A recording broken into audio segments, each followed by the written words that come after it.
Halo teman-teman, nama saya Warna Selagorola. Di sini saya akan menjelaskan tugas ketiga dari implementasi pengujian sistem. Yang pertama adalah model waterfall. Model waterfall atau metode air terjun merupakan salah satu siklus hidup klasik dalam pengembangan perangkat lunak. Model ini menggambarkan pendekatan yang cukup sistematis, juga berurutan pada pengembangan software melalui dari spesifik kebutuhan pengguna, perencanaan, permodelan, konstruksi, penyerahan sistem ke pengguna, serta perawatan sistem. Ini adalah gambar model waterfall. Keunggulan dan kekurangan model waterfall. Yang pertama, keunggulan waterfall.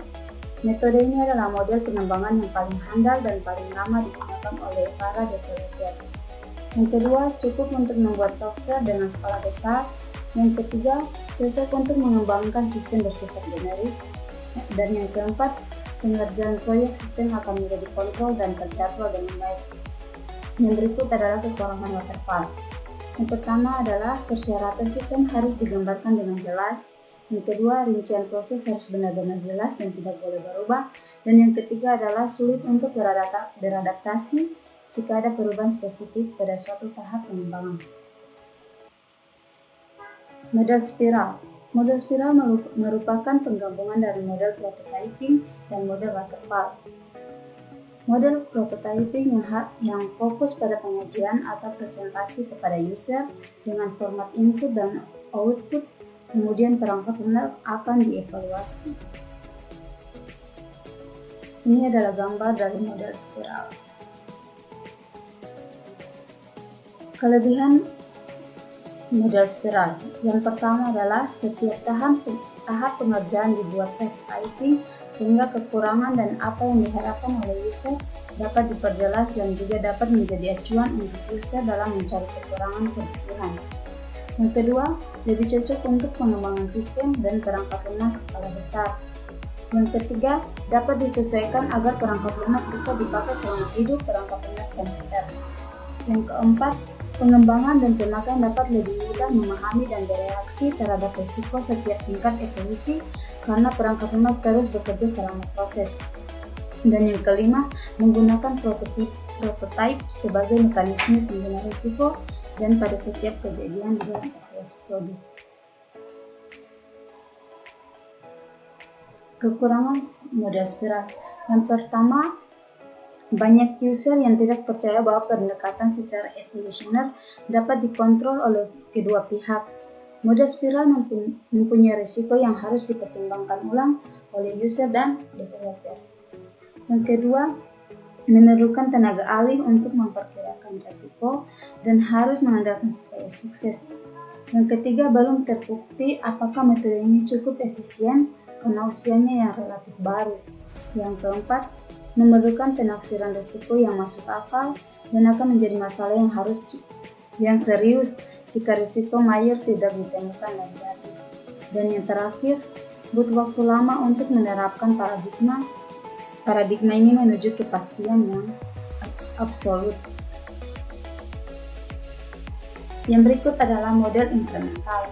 Model inkremental adalah metode pengembangan perangkat lunak di mana produk dirancang, diimplementasikan, dan diuji secara bertahap sehingga produk selesai.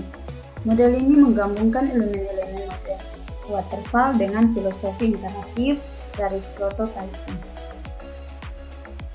Ini adalah gambar dari model inkremental. Kelebihan dari model inkremental yaitu menghasilkan perangkat lunak yang berfungsi dengan cepat dan lebih awal selama siklus hidup perangkat lunak, lebih fleksibel dan lebih murah untuk mengubah ruang lingkup dan kebutuhan sehingga menurunkan biaya pengiriman awal. Selanjutnya, model ini lebih mudah untuk melakukan pengujian dan debug selama interaksi yang lebih kecil.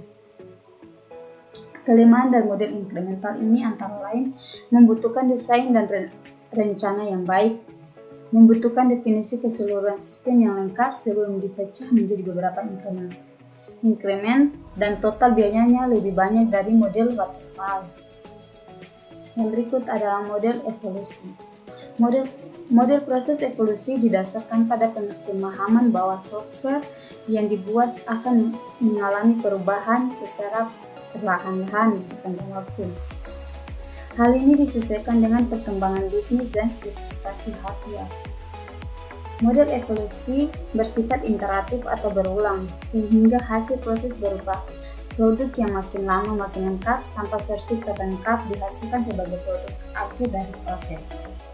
Ini adalah gambar dari model evolusi. Kelebihan dari model evolusi adalah yang pertama lebih efektif dari metode waterfall dalam menghasilkan sistem yang memenuhi kebutuhan langsung dari pelanggan. Yang kedua, ketika pelanggan memberikan feedback, software yang diberikan kepada pelanggan dapat dilakukan pembaharuan. Kekurangan dari model evolusi: proses tidak visible. Jika software dibuat dengan cepat akan menjadi pemborosan pada pembuatan dokumen yang menggambarkan setiap versi sistem. Yang kedua, sistem biasanya kurang terstruktur. Kecenderungan perubahan yang terus-menerus akan mengurangi struktur dari perangkat lunak. Dan yang ketiga, keterampilan khusus jarang dimiliki kebanyakan sistem yang dikembangkan melalui cara ini telah diimplementasikan oleh kelompok kecil yang memiliki keterampilan yang tinggi dan motivasi yang kuat. Yang berikut adalah model prototype.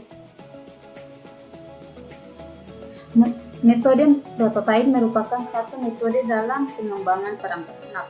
Metode ini merupakan suatu paradigma baru dalam pembuatan atau pembangunan perangkat lunak. Ini adalah gambar dari model prototype.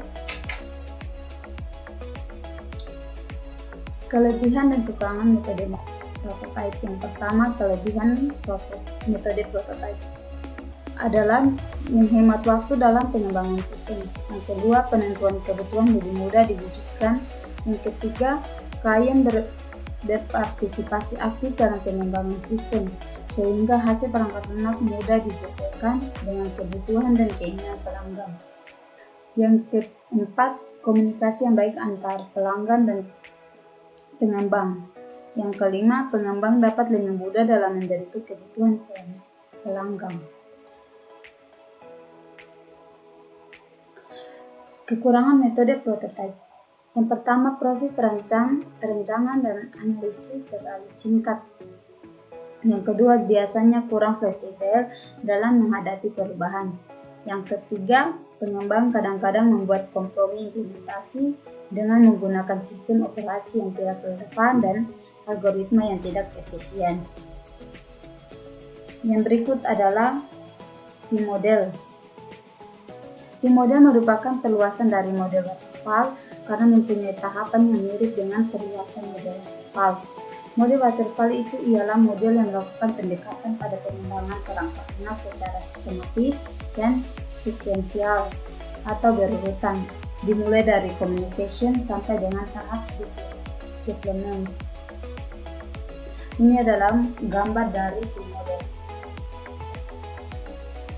Kekurangan dan kelebihan dari V-model. Kelebihannya adalah yang pertama, bahasa yang digunakan untuk mempresentasikan konsep model menggunakan bahasa formal.